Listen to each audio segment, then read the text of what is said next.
नमस्कार दोस्तों, आप सभी का बहुत बहुत स्वागत है अपने YouTube चैनल आकाश वर्ल्ड 7 पर। दोस्तों आज की इस वीडियो में हम पढ़ने जा रहे हैं टाइम, डिस्टेंस एंड स्पीड। आपको दोस्तों आज की इस वीडियो में पूरा कॉन्सेप्ट क्लियर कराएंगे समय, दूरी, चाल का, जिसे टाइम, डिस्टेंस एंड स्पीड कहते हैं। इसको आप इस वीडियो के माध्यम से पूरा कॉन्सेप्ट समझेंगे और बेसिक ट्रिक भी बताऊंगा, जिससे आप किसी भी क्वेश्चन को बहुत ही आसानी से सॉल्व कर सकते हैं। तो दोस्तों आप हमारे साथ बने रहिएगा और बहुत ही इंपॉर्टेंट टिप्स आपको देने वाला हूँ।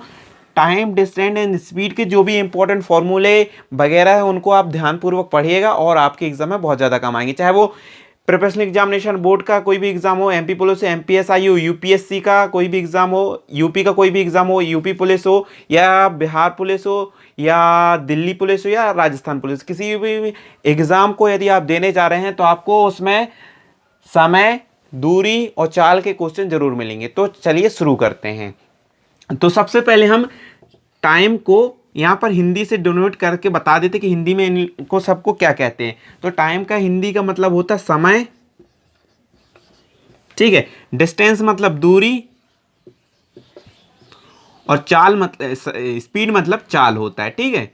आपको अब इस बात का ध्यान रखना है, ठीक है। कुछ लोगों को कन्फ्यूजन हो जाती है, इसलिए मैंने लिख दिया। अब इससे आपको मैं बताना चाहूँगा कि जो टाइम, डिस्टेंस, स्पीड का जो फॉर्मूला हुआ, एक ही फॉर्मूले से आप तीनों चीज़ को ज्ञात कर सकते हैं।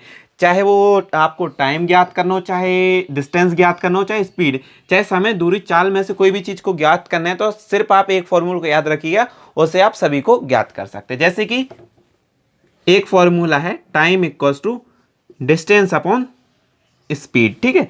आपको डिस्टेंस अपॉन स्पीड यानी कि टाइम ज्ञात करना है, ठीक है। इसमें ज्ञात क्या करना है? टाइम। अब जैसे कि आपको ज्ञात करना होगा डिस्टेंस, तो आपको क्या करना है? डिस्टेंस ज्ञात करेंगे, एस को यहाँ पे सेपरेट करेंगे, तो distance equals to T into speed.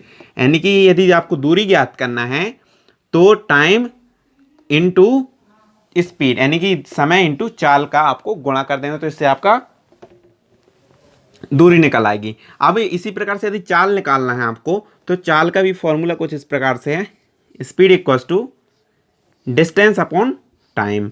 तो दोस्तों यह कुछ बेसिक फॉर्मूला है जो आपको बहुत ही याद रखना है, और इसका सबसे एक ही फॉर्मूला आपको याद रखना है कि time equals to D upon speed. ऐसे ही आप तीनों फॉर्मूले को बना सकते हैं और कोई भी क्वेश्चन को सॉल्व कर सकते हैं, ठीक है। तो चलिए यहाँ पर एक प्रश्न ले लेते हैं और इस प्रश्न के माध्यम से आप टाइम, डिस्टेंस एंड स्पीड का जो क्वेश्चन है उनको थोड़ा समझ पाएंगे और इसका जो बेसिक कॉन्सेप्ट है उसको समझ पाएंगे। तो आइए चलते हैं, पहले क्वेश्चन को पढ़ लेते हैं और क्वेश्चन के बेस से आप इसको समझ पाएंगे। तो यहाँ पर एक ट्रेन की चाल 90 किलोमीटर प्रति घंटे की चाल से है, तो इसकी चाल मीटर प्रति सेकंड में ज्ञात करना है, मीटर प्रति सेकंड में बताना है। तो दोस्तों जब कोई बड़ी इकाई से छोटी इकाई में जाना है तो आप इसमें थोड़ा सा कन्फ्यूजन होता है, तो कैसे जाना है आइए देखते हैं। यदि 90 किलोमीटर प्रति घंटे की चाल है और इसको मीटर प्रति सेकंड में कन्वर्ट करना है, ठीक है। यह बड़ी से छोटी में जाना है, तो इसको कैसे कन्वर्ट करेंगे? तो पहले उससे पहले आपको थोड़ा सा कुछ समझना होगा। यदि आप किलोमीटर प्रति घंटे से मीटर प्रति सेकंड में जाना चाहते हैं तो आपको बड़े से छोटे में जाना, तो आपको क्या करना पड़ेगा? जब बड़े से छोटे में जाते हैं तो 5/18 का गुणा करते हैं। क्या करते हैं? जब बड़े से छोटे में जाते हैं, बड़े से छोटे में जाते हैं तो 5/18 का गुणा करते हैं किसमें? इसकी चाल पे, ठीक है। थोड़ा सा इसको समझिएगा फिर आगे। यदि आप छोटे से मीटर प्रति सेकंड से किलोमीटर प्रति घंटे में जाएंगे, यदि आप छोटे से बड़े में जाएंगे तो क्या करना पड़ेगा? इसको जस्ट उल्टा। जस्ट उल्टा कैसा? कि 18/5 का गुणा करना पड़ेगा। 18/5 का गुणा किस में करना है आपको? 90 प्रति किलोमीटर घंटे में करना है। आप इसको समझ लीजिए, एक बार फिर से बताना चाहूँगा। यदि आपको बड़ी इकाई से छोटी इकाई में जाना है, यदि आप बड़ी इकाई से छोटी इकाई में जाना चाहते हैं तो 5/18 का, और छोटी इकाई से बड़ी इकाई में जाना चाहते हैं तो आपको 18/5 का उसमें गुणा करना पड़ेगा, ठीक है। अब इसको हम सॉल्व करते हैं इस क्वेश्चन को। तो इस क्वेश्चन को देखिएगा, इस प्रकार से हम सॉल्व कर सकते हैं। यहाँ पर देखिए बड़ी से छोटे में जाना है तो बड़े से छोटे इस प्रकार से 90 इंटू 5/18। अब इसको आपको काट देना। कैसे काटेंगे? काट लीजिए, बिल्कुल बहुत ही आसान तरीके से काट सकते हैं। 3 से काटते हैं, ठीक है। तीछाऊँ पेन चेंज कर, तीछाऊँ 18 और 3 तिरका 9, कितना हुआ? 30। और अब यहाँ पर 3 से काटेंगे तो 15 हुआ। कुछ इस प्रकार से हुआ। फिर 3 एकम 3, 3 5 15, यानी कि 18 पंचे 90 होता है। तो आपको डायरेक्टली भी काट सकते थे मैं, लेकिन एक सिंपल तरीका आपको बताया। अब एक 5 ये बचा, एक 5 ये बचा, इन दोनों का इंटू करेंगे तो आंसर आ जाएगा वो 25 मीटर प्रति सेकंड। ठीक है, ठीक है। तो आपको यहाँ पर इस प्रकार से इसको सॉल्व करना है। आइए अब ले लेते हैं एक और प्रश्न जो कि सेम इसी टाइप से। यदि आपको इसमें कुछ समझ में ना आए तो अगले में आपको जरूर समझ में आएगा, और इसका आप स्क्रीनशॉट लेके रख सकते हैं, आप अपनी कॉपी में नोट कर सकते हैं। बहुत ही इंपॉर्टेंट रहेगा आपके समय, दूरी और चाल के जितने भी प्रश्न आते हैं। तो आइएगा दोस्तों, एक और प्रश्न ले लिया है, सेम उसी का डुप्लीकेट, सेम उसे जस्ट अपोजिट। उसमें पूछा गया था कि मीटर प्रति सेकंड, और इसमें हमने पूछा किलोमीटर प्रति घंटे में क्या है। तो इसको डायरेक्ट आपको मैं सॉल्व करके दिखा दूंगा। यहाँ पर सीधे आप 80 लिख लीजिए, ठीक है, 80। अब छोटे से बड़े में जाना है। जब छोटे से बड़े में जाना है तो छोटे से बड़े के लिए आपको छोटे से बड़े वाला फॉर्मूला लगाने की 18/5 वाला इसको इंटू करना है। इसको जैसे ही सॉल्व करेंगे तो आपका डायरेक्ट आंसर आ जाएगा। इसको सॉल्व करने में कुछ नहीं करना, 5 16 85 होता है, तो यहाँ पर 16 बार कटेगा। ठीक है, अब 18 और 16 का इंटू करेंगे तो कितना होगा आपको बता देता हूँ। आप इसको डायरेक्ट इंटू कर देता हूँ। 18/16 को जब गुणा करेंगे तो गुणा करने के लिए आपको थोड़ा सा टाइम लगेगा, लेकिन मैं आपको, यदि आप इसकी शॉर्ट ट्रिक जानना चाहते तो मेरे कमेंट सेक्शन में कमेंट कीजिए कि गुणा की भी कोई विधि चाहिए, तो मैं उसकी एक शॉर्ट मेथड है उसको बताऊंगा विस्तार से। बहुत ही शॉर्ट मेथड है, आप सिर्फ सेकेंडों में उसको हल कर सकते हैं। ठीक है, तो इसका डायरेक्ट आंसर आ गया 288 किलोमीटर। ठीक है, तो यह दोस्तों यह आंसर आ गया। और इसी प्रकार से और भी क्वेश्चन है जो कि आपके एग्जाम में पूछे जाते हैं, समय, दूरी, किसी व्यक्ति से, किसी स्टेशन से, इस प्रकार के क्वेश्चन आते हैं। तो आइए चलते हैं एक और क्वेश्चन ले लेते हैं। तो दोस्तों आपके सामने एक और प्रश्न है, और इस प्रश्न को पहले हम पढ़ लेते हैं, फिर उसको सॉल्व करते हैं। एक 200 मीटर लंबी ट्रेन 36 मीटर प्रति सेकंड की चाल से जा रही है। 36 मीटर प्रति सेकंड की चाल से जा रही है। बताओ पटरी के पास खड़े एक व्यक्ति को वह कितने समय में पार कर लेगी। कितने समय में पार कर लेगी वही आपको बताना है। 200 मीटर लंबी ट्रेन है, 36 मीटर प्रति सेकंड की चाल से चल रही है, और आपको बताना है कोई व्यक्ति है उसको कितनी सेकंड में पार कर लेगी। ठीक है, तो सबसे पहले आपको थोड़ी सी एक बात समझिएगा। कोई व्यक्ति, मैन, ट्री या पोल, इन तीनों की वैल्यू 0 होती है। यदि कोई ट्रेन, कार, बस कुछ भी इनको यदि क्रॉस करती है तो इनकी वैल्यू 0 होती है। ठीक है, आपको इस बात का विशेष ध्यान रखना है।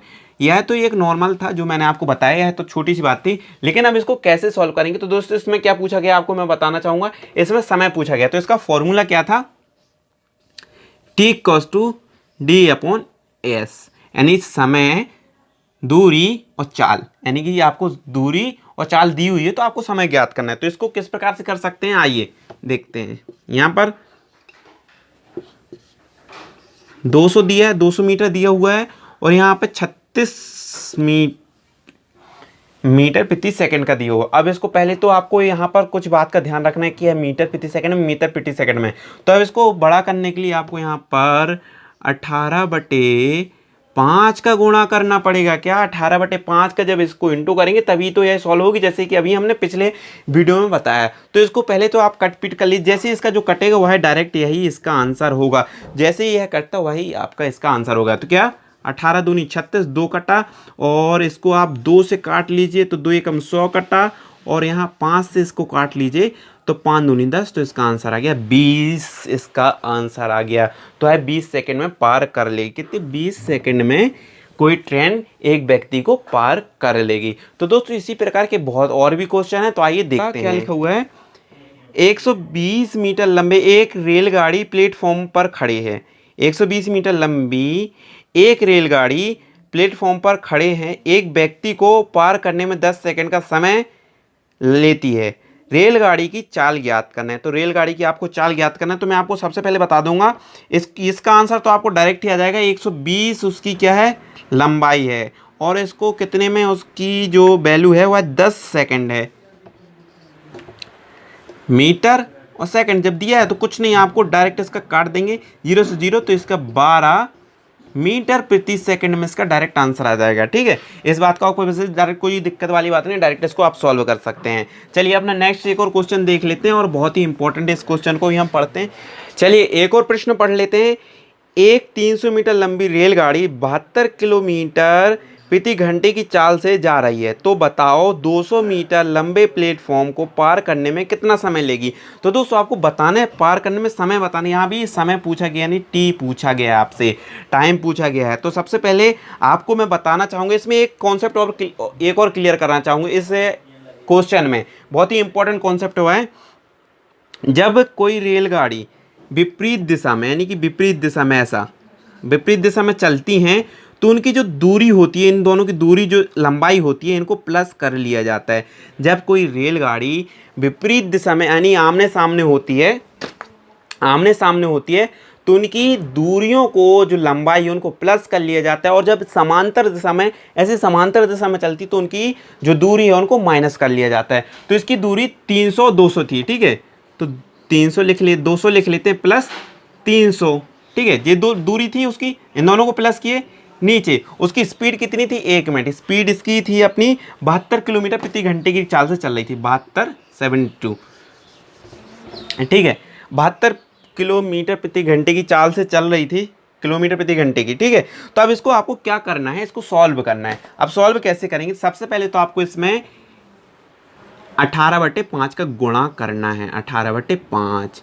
दोस्तों अधिकतर क्वेश्चनों में आपको जो पूछा जाता है मीटर प्रति किलोमीटर की दी रहती है, तो आपको बड़ी वैल्यू रखना है। तो 18/5 की वैल्यू यहाँ पर, क्योंकि जो पूरा हमने कन्वर्ट करके इस साइड रखा है, तो इसको आप सॉल्व कर सकते हैं। अब क्या करना है आपको, यहाँ पर 200 300 होता है 500, पहले इसकी इक्वेशन पूरी जमा लेते हैं। 72 और 18/5, ठीक है। इसको काटते हैं, कैसे काटेंगे, बहुत ही सिंपल। 18 चौके 72, 18 चौके 72, 5 1 0 00, 5 कितना हुआ 100, और 4 100 पे कितना हुआ, आपका यह आंसर आ जाएगा 25। दोस्तों जैसे कि मैंने बताया, यह आंसर 25 आ चुका है। आपने इसकी पूरी कैलकुलेशन देख सकते हैं ऊपर से नीचे तक, इसका आंसर आपको 25 मिल जाएगा। और आपके एग्जाम में बहुत सारे ऑप्शन, जैसे कोई भी क्वेश्चन यदि आप लेते हैं किसी बुक में, तो आपको 4-5 ऑप्शन मिलते हैं। तो आपको ऑप्शन के देखने के हिसाब से और क्वेश्चन को दोनों को पढ़ते ही साथ आपको किलोमीटर प्रति घंटा और मीटर प्रति सेकंड वाले कॉन्सेप्ट को थोड़ा ध्यानपूर्वक पढ़ना है, तभी आप इसको 18/5 और 5/18 का कॉन्सेप्ट क्लियर होगा। और यदि क्लियर नहीं होता तो आप मुझे कमेंट सेक्शन में जरूर बताइए, नेक्स्ट वीडियो इसका लेकर आऊंगा, उसमें धमाकेदार आपको 18/5 और बहुत सारे क्वेश्चन कराएंगे। समय, दूरी, डिस्टेंस के जितने भी क्वेश्चन हैं सारे क्लियर करा देंगे और बहुत जल्दी उनको आप हल कर सकते हैं, ठीक है। तो दोस्तों एक और प्रश्न लेते हैं, चाल, दूरी, समय पे।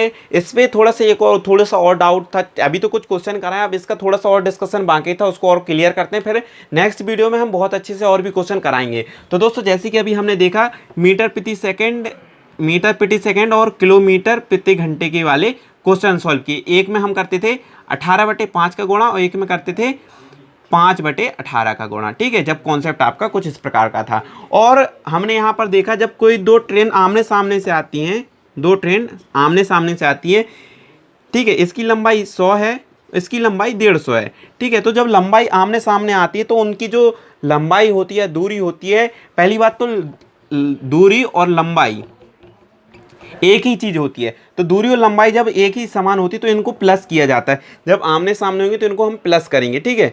और जब कोई ट्रेन यदि समांतर दिशा में चलती, समांतर मतलब एक बराबर, इक्वल, पैरेलल पे चलती है, तो इनकी जो दूरियां हैं, मतलब लंबाई है, यदि ये 150 है, 150 वाला एग्जांपल लेके चलते हो, 100 है, तो इसमें आपको क्या करना है, माइनस करना है। तो इसका जो बीच का आप कह लीजिए जो इसका डिफरेंस आएगा वही यहाँ पर लिखना है। तो इसका डिफरेंस आ गया यहाँ पर आपका 50। तो कुछ इस प्रकार से आप इसको सॉल्व कर सकते हैं, 50 की इसके डिफरेंस आ गया। यदि आपसे यहाँ पर एक क्वेश्चन पूछ लिया जाए कि दो समांतर दिशा में चल रही ट्रेन, चलिए छोड़ देते हैं, नहीं करते। यदि दोस्तों आपको कोई भी क्वेश्चन कमेंट से पूछना है तो आप मुझे कमेंट सेक्शन में बता सकते हैं, मैं उनका सॉल्यूशन लेके आऊँगा। आज की वीडियो में बस फिलहाल इतना ही। और टाइम, डिस्टेंस, समय यानी दूरी, चाल और समय के जितने भी क्वेश्चन हैं हम नेक्स्ट वीडियो में लेके आएंगे और भी दमदार। और वह वीडियो बहुत ही लंबी होने वाली है, उसमें हम बहुत सारे क्वेश्चन पढ़ेंगे, आपको डायरेक्ट क्वेश्चन सॉल्व कराते जाऊँगा और कुछ नहीं, ठीक है। तो बस दोस्तों आज की वीडियो में इतना ही। धन्यवाद दोस्तों, जय हिंद, जय Bharat, thank you very much.